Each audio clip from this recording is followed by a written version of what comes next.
Thanks for clicking on Wayne.com for Week 5 of Inside the Zone alongside Justin Kenny of the News Sentinel. I'm Glenn Marini, and we are talking some SAC football right out of the gate as the conference race shapes up, and we'll really have a good, I think, understanding of where everybody is after this week. One of the big games, Bishop Dwenger at Carroll. It's going to be our highlight zone game of the week.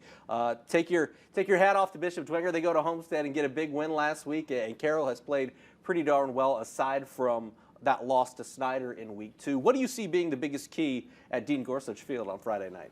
Well, I think maybe this is the game that really going to see where Carroll is in relation to the rest of the conference. We saw them struggle against Snyder, and everybody thinks, okay, Bishop Dwenger's second to Snyder or that 1B to Snyder, and Carroll's going to try to say that's not true. So Dwenger took care of business last week, now tries to do it against Carroll. I think a big key for Carroll is, you know, getting the ball. The key, we watched Friday night, Dwenger was just methodical, 4 yards here, 5 yards here, 3 yards here.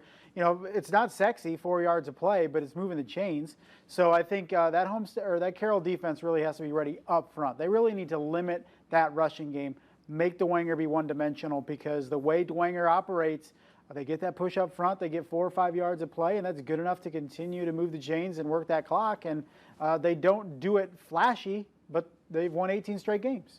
When you take a look at what Carroll has offensively, it comes back to the quarterback, because we've been asking since Aiden Smith graduated, who's going to be the guy? Who's going to be the guy? Jack Miguel and Ian Miller have split time. Maybe they don't need just one guy, because both of them have played well, and it's allowed. We saw it in the Lures game. They both have different level of talents. They play or different skill sets, I should say, and they play within themselves, and they give the team something both when they're on the field. Yeah, and I guess having 2 quarterbacks playing well is a lot better than 0 quarterbacks playing well. So I know Coach Doug Dinan said, in a perfect world, we settle on 1 quarterback. But I guess if both players are playing well, efficiently, not turning the ball over, why push the issue? So I think right now it's been working for Carroll. You know, long term, I do see them settling on somebody. But if both players can show up and perform well against Dwenger, you got to ride that as long as you can. You got the Beckers out there at the receiver position, Nick Novotny to hand it off to. They have a lot more weapons, I think, that we give them credit for. And also, you know, they put up 62 last week against Northrop. I think an improved Northrop team, pretty impressive performance all the way around offensively.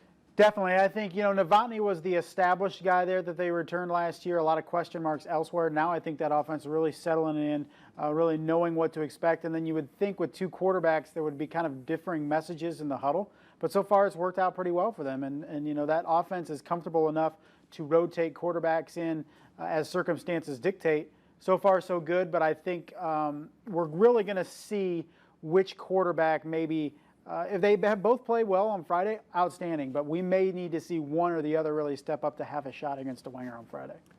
One of the things that really impressed me about Dwenger's performance against Homestead is what Dwenger was able to do against the run. You're talking about coming in, Jordan Presley had over 500 yards. They limit him to 71. Jaya Wright limited to 57. How do they do that, and how do they make sure that they can duplicate that performance against the Carroll team? Because, you know, at the beginning of the year, we wondered what we were going to see from Bishop Dwenger. They graduated a lot of guys in the trenches, and, man, they go to Homestead, a team who was hot running the football, and they really slowed them down. Yeah, definitely. I think you're going to see a lot of the same out of Bishop Dwenger, really trying to establish that run game against Carroll. You saw Snyder pretty much carve up that Carroll defense pretty well in the game earlier this season. You know, how does Carroll really slow that down? I'm not sure. I mean, defensively, they have some players there, but it's just extremely tough. Dwenger, that offensive front for Dwenger just continues to get a push and open holes. Now you have Amon Clark back with guys with a deep stable of back. They're almost similar to Snyder this year, where they have 3 or 4 different guys they can give the ball to. And so they didn't miss Amon Clark as a lot of people maybe thought they would earlier in the season.